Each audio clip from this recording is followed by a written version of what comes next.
We are on day 24 of transforming the castle into hopefully a top performing short-term rental and event venue. But day 24 also means that we were supposed to pack up and go home yesterday, so we're officially behind our schedule. See, there's so much to do and I have so little time to do it in.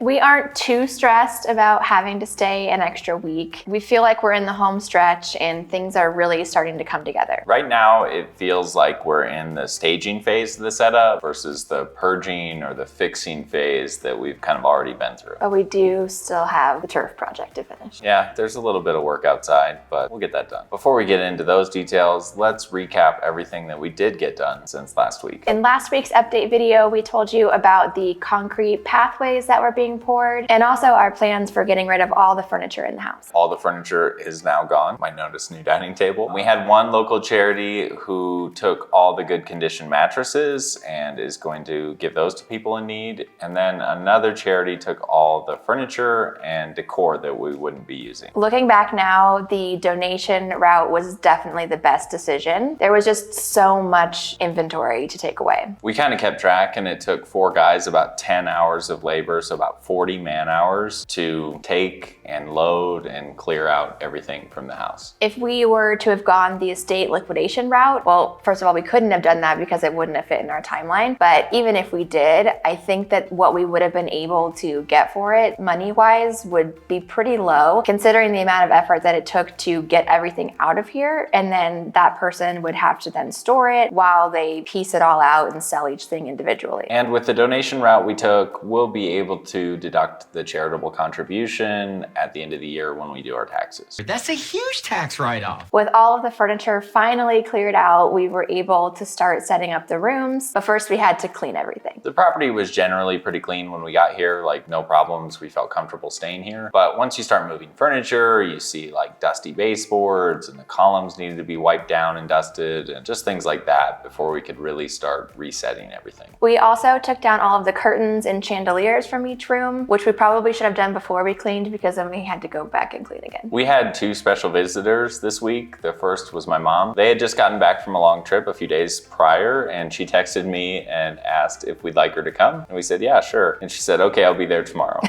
It all happened so fast. She lives in Iowa and her brother is a commercial airline pilot. So she's able to fly standby for a big reduced cost. So we picked her up from the airport on Tuesday evening and she was a huge help while she was here. She spent a lot of time with the kids, which they all love. The babysitter that we had scheduled still came. And so she even pitched in with the turf project in the afternoon a couple times. The turf project.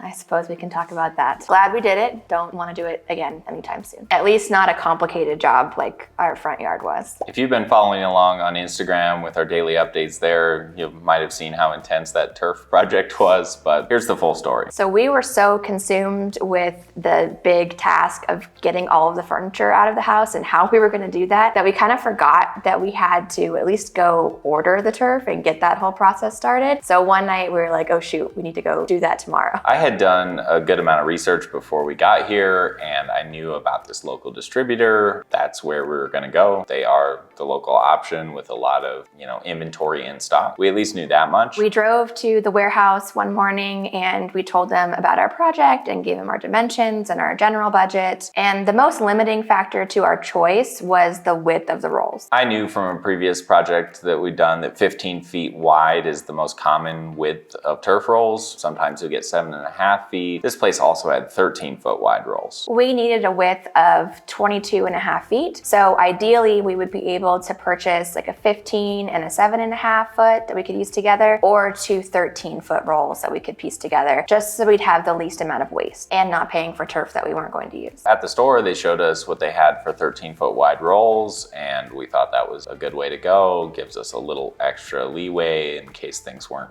exactly square, which we found out they weren't. We picked out the option out of the 13-foot rolls that we liked the best. There were only 2 choices for the 13-foot wide rolls. One of them we thought was a little too bright and unnatural looking, so we went for the darker one. They started preparing the quote and looking at their inventory and realized they didn't have enough for our job. We needed about 3,500 square feet. Unfortunately, they would have to order extra rolls to support that, and we really needed something like the next day. At that point, our only option was to start looking at the 15-foot wide rolls, which they had plenty in stock, but it did mean that we were going to have some waste. Unfortunately, that waste also meant that we were going to have to pay more for the turf, and that increased the cost of the project about $2,000. That stung a little bit, but they were able to deliver it the very next day, and they did it in 2 trips. Each time they brought over 4 big 15-foot wide rolls that weigh like around 1,000 pounds each, and 35 bags of sand infill that you put in the turf after you lay it. It was a lot of material to handle, and glue to glue it down. So if you missed our video last week, the plan is to glue the turf directly onto the existing cracked tiles. We went over our plan with them in the warehouse, and also again once they got on site, and they confirmed that that was the best option and they didn't foresee any issues. The next day, Kylie and I got to work. We first started by sweeping and cleaning up any pebbles or like little rocks or chipped tile, just so there wouldn't be any uneven surfaces underneath the turf. There were a few whole tiles or,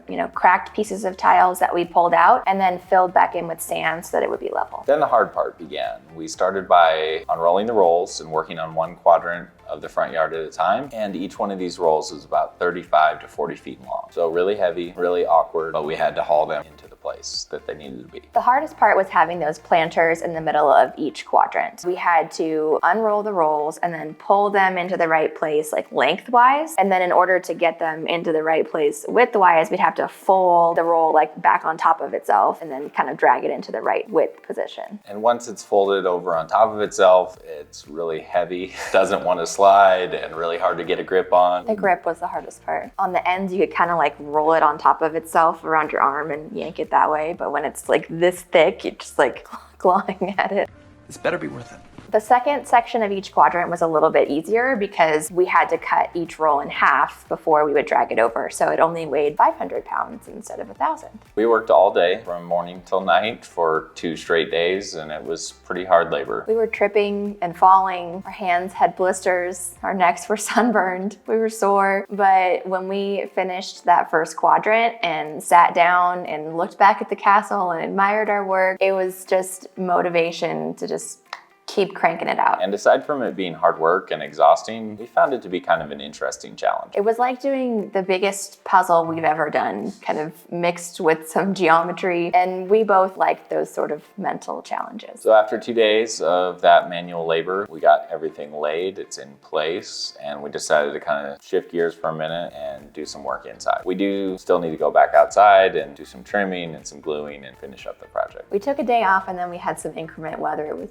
rain and even a little bit of sleet, high winds. So it was good. Got to rest, and now it's sunny again. We can go finish maybe tomorrow. So what we do have left is gluing down the turf and then trimming up all the edging and then adding the infill. Infill is just silica sand, and what you do is you spread it kind of evenly over the whole surface and then take a broom. I'm gonna rent a power broom that you brush over the grass fibers. It helps stand them up. It helps blend in any seams and just gives you an overall more natural look. So in this video, what you're going to be seeing still looks pretty artificial turfy, but it's just because it's not done. It'll look a lot better once we get the infill in and the power brooming and all that. It's a work in progress. The second visitor we had this week was Katie, who we mentioned last week. She's one of our partners in this project. Katie is an operations manager for a corporate events company in San Diego, and we were excited to have her here because she'd never seen the house yet. It was her first time seeing it, and she also helped out with some things around the house, but we were especially happy to have her here because we had some wedding industry professionals visit the house last weekend. We set some meetings in advance with these wedding professionals, and then Kylie and Katie showed them around the property. We had hopes that this was going to be a big open house type of an event, but once we figured out that we weren't going to hit our original timeline for finishing the project, we decided to keep it a lot smaller, and we just set different appointment times throughout the afternoon, and then we were able to give people that one-on-one personalized tour. It ended up being kind of a come and look at our progress type thing versus looking at a finished and polished event menu, which at the end of the day I think was okay because people could kind of understand the level of detail and care that we were putting into like enhancing this property. They were also kind and encouraging, and they gave great feedback and even some suggestions to make this even more wedding venue friendly. One of them shared with us that they were really happy to see like an estate style venue right in the heart of Albuquerque because most of the other choices are hotels and they don't allow outside food and beverage, and if that's something you want, then you pretty much have to go outside of Albuquerque to like Santa Fe. It was also really cool to watch them just like kind of do their thing and envision how a wedding would go. The bride getting ready in the primary suite upstairs and the groomsmen all hanging out in the game room in the casita with the pool table and the Xbox and the arcade games. It was also interesting to hear to where they'd stage the ceremony and potentially put a dance floor. And one of them had the idea of turning the casita under the dome into a cool bar and lounge area for the reception. It just made this whole project like come to life. We are exhausted and we've been working tirelessly for 3 weeks with no days off. We really needed a mental win like that to take us to the finish line. We're gonna have to wrap it up for this week because our babysitter needs to leave. But if you've made it this far, go ahead and hit that like and subscribe button, and we'll put a video on the screen here that you might want to watch next. Also, make sure to turn on your notifications because you won't want to miss next week's video where we give you a full tour of the hopefully finished castle. The deadline is set. The real one this time. Thanks for watching. We'll see you in the next video.